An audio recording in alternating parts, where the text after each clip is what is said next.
튀르키예 남부와 시리아 북서부에 7.8 규모의 역대 최악의 강진이 발생했습니다.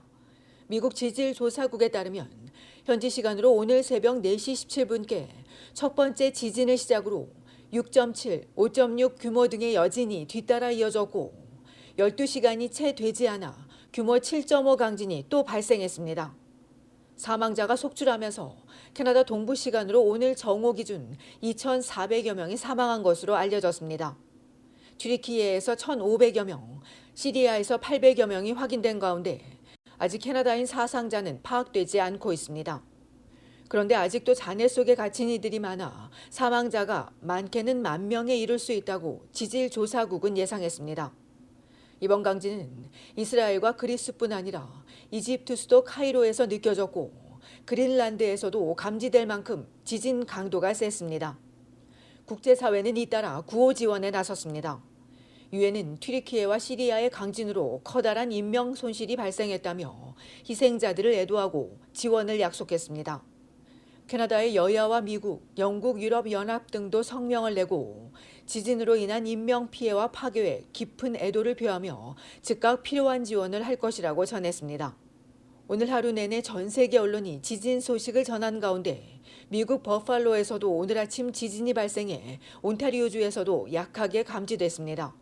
연방천연자원부는 오늘 오전 6시 15분경 버팔로 동쪽 6km, 온주 해밀턴 남동쪽 96km, 토론토에서 남동쪽으로 101km 떨어진 지점에서 4.2 규모의 지진이 발생했다고 밝혔습니다. 이번 지진으로 인한 피해는 없었으나 오늘 오전 8시까지 나이아가라와 세인트 캐서린, 해밀턴, 벨빌 등에서 200여 건의 감지 신고가 있었습니다. 한 주민은 약하지만 15초에서 20초간 흔들림을 느낄 수 있었다고 전했습니다. 당국은 온타리오 호수 서쪽 끝자락과 이리 호수 동쪽 끝에서 주민들이 인지하지 못할 정도의 약한 지진이 발생하긴 하지만 오늘은 평소보다 조금 더 컸다고 설명했습니다. 전문가들은 온주는 지진이 발생해도 큰 피해는 없을 것으로 보고 있습니다.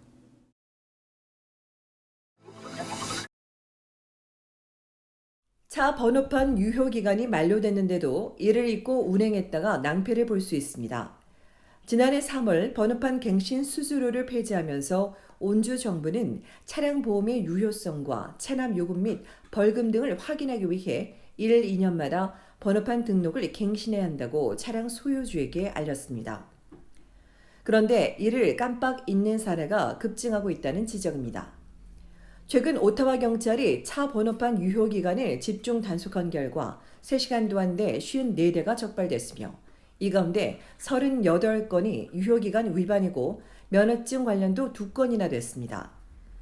지난달 같은 캠페인에서 적발된 74건 중 52건이 번호판이고 면허증도 4건에 달했습니다. 적발된 운전자 대다수는 번호판이나 면허증 만료 전 알람을 받지 못해 전혀 알지 못했었다며 선처를 호소한 것으로 알려졌습니다. 이에 대해 당국은 이런 변명은 통하지 않는다며 이는 교통부의 의무가 아니라 개개인이 확인해야 할 의무라고 강조했습니다. 온주에서 만료된 차 번호판에 대한 벌금은 $110이고 면허증은 $325까지 올라가며 만료된 번호판으로 퀘벡주를 넘다가 적발되면 $495를 내야 합니다. 이에 올해 초 퀘벡주 정부는 온주 운전자들에게 번호판 유효 기간을 확인할 것을 당부하기도 했습니다. 캐나다 보험국은 면허가 만료되거나 오래전 만료된 경우 보험료가 오를 수 있으며 사고에 연루되면 면허 정지로 보험 청구가 거부될 수도 있다고 지적했습니다. 온주 헬스카드도 비슷해 일부 지역에선 2명 중 1명이 오입카드 유효기간이 끝났는데도 이를 인지하지 못하는 것으로 나왔습니다. 이에 정부는 갱신 일자를 깜빡할 수 있지만 벌금 등 낭패를 볼 수 있다며 정부가 지원하는 디지털 리마인더 서비스를 이용할 것을 당부했습니다. 운전면허증과 차 번호판, 헬스카드, 온타리오 포토카드가 대상으로 서비스 온타리오 홈페이지 디지털 리마인더스에서 알람 서비스를 받고 싶은 카드 대상을 선택한 뒤 정보를 입력하고 이메일 또는 문자 메시지, 음성전화 서비스 중 원하는 항목에 표시하면 만료 전 60일과 30일 전 2차례 알림 서비스를 제공해 줍니다.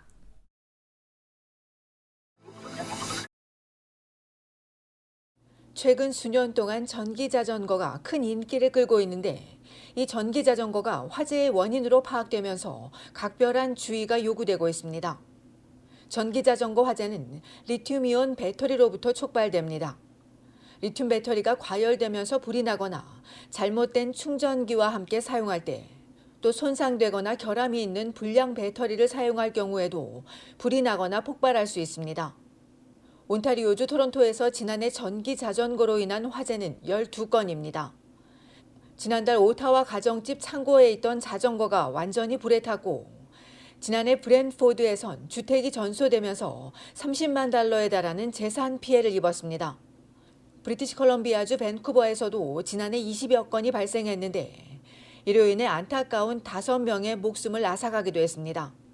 이에 전문가는 전기 자전거를 살 때는 UL 인증 마크가 있는지 반드시 확인하고 제조사가 제공한 충전과 보관법 지침을 따르며 역시 제조사가 제공한 어댑터와 코드만 사용할 것을 당부했습니다. 한밤중이나 집을 비웠을 때는 충전하지 말고 새 배터리가 필요한 경우 같은 제조업체에서 구입해야 합니다. 충전할 때는 직사광선이나 히터와 떨어진 곳에서 하고 주변에 가연성 물질이 없는지 살펴야 하며 충전 중 배터리에서 소리가 나거나 냄새가 나면 즉시 플러그를 뽑아야 한다고 당부했습니다. 리튬이온 배터리는 불이 나면 꺼지지 않고 굉장히 높은 열과 독성 기체를 발생시키기 때문에 불을 끄려 하지 말고 대피해야 한다고 강조했습니다. 한편 미국 뉴욕에서도 전기 자전거와 전기 스쿠터 관련 화재가 200여 건이 넘고 6명이 숨지면서 한 콘도는 전기 자전거를 건물 안에 보관하거나 들여놓지 못하도록 변경한 것으로 알려졌습니다.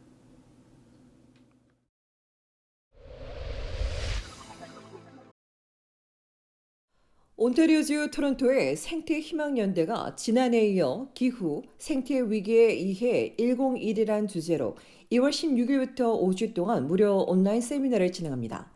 기후위기, 재앙이 시작됐을까? 생태계 다양성, 기후위기는 옛날부터 있었다에 대해 조천호 교수 등 한국의 유명 학자들의 동영상 강의가 진행되고 이어 생태계 위기, 희망은 있을까라는 주제에 대해선 생이연칙이 직접 강연하며 마지막 강연에선 자신의 탄소 발자국을 정확히 알기 위해 가정에서 사용하는 연간 전기 용량과 천연가스 용량을 알려주고 식생활과 여행, 모기지나 금융이자 등에서 나오는 탄소 총량을 계산해보는 시간이 마련될 예정입니다.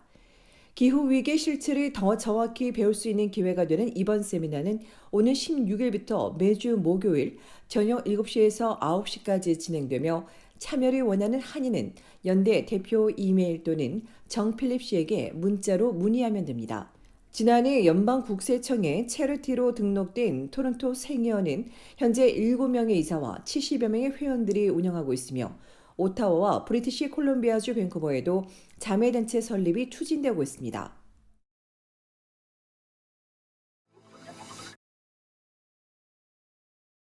온타리오주 토론토에서 집단 패싸움 중 화가 난다며 차를 몰고 돌진해 한 명이 숨지는 사건이 발생했습니다. 어제 새벽 4시쯤 우드바인 애비뉴 동쪽 댄퍼스와 세다빌 애비뉴 인근에서 25세 남성이 자신에게 돌진하는 차에 치여 병원으로 이송됐으나 끝내 숨졌습니다. 인근에서 사건을 목격한 시민은 사건이 벌어지기 전 여러 명이 다퉜는데 잠시 후 이 30대로 보이는 남성이 차에 타더니 이들을 향해 돌진했고 아무도 다치지 않자 차를 유턴해서 다시 돌진했다고 전했습니다. 경찰이 댄퍼스 서부 방면으로 달아난 짙은 색의 SUV 차량을 쫓고 다툼에 관련된 이들을 참고 조사하는 가운데 현장 인근 러스티넬 펍에서 지난해 여름 흉기 사건이 벌어져 주민들이 큰 충격을 받은 바 있습니다.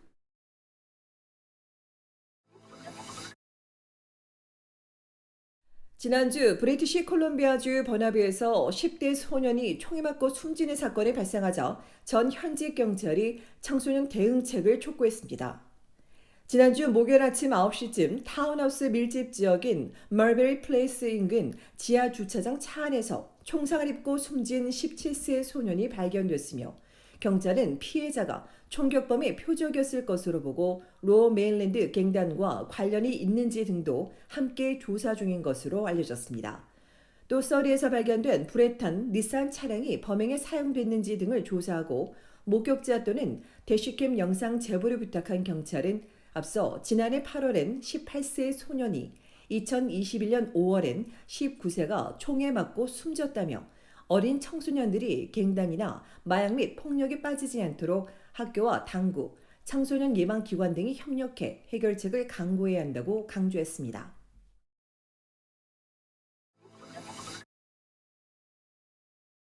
온타리오주에서 최연소 돈벼락 주인공이 탄생했습니다.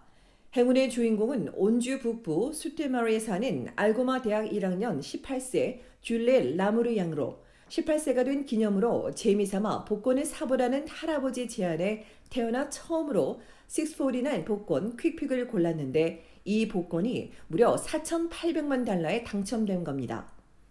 복권을 산 뒤에도 한동안 당첨 사실을 모르다가 자신이 구매한 서클K 편의점에서 1등이 나왔다는 말을 듣고 아르바이트하던 약국에서 당첨 사실을 확인한 라무르 양은 처음엔 자신은 물론 가족 모두가 믿지 못했다며 거액의 당첨금을 받았지만 원래 계획한 대로 의과대학에 진학해 공부를 마치고 이 지역 주민들을 돌볼 계획이라고 밝혔습니다. 학비 이외에 나머지 당첨금은 미래를 위해 투자하겠다는 라무르 양은 여러 나라를 다니며 역사와 음식, 문화 등 다양한 것을 배우고 접하고 싶다는 소망도 덧붙였습니다.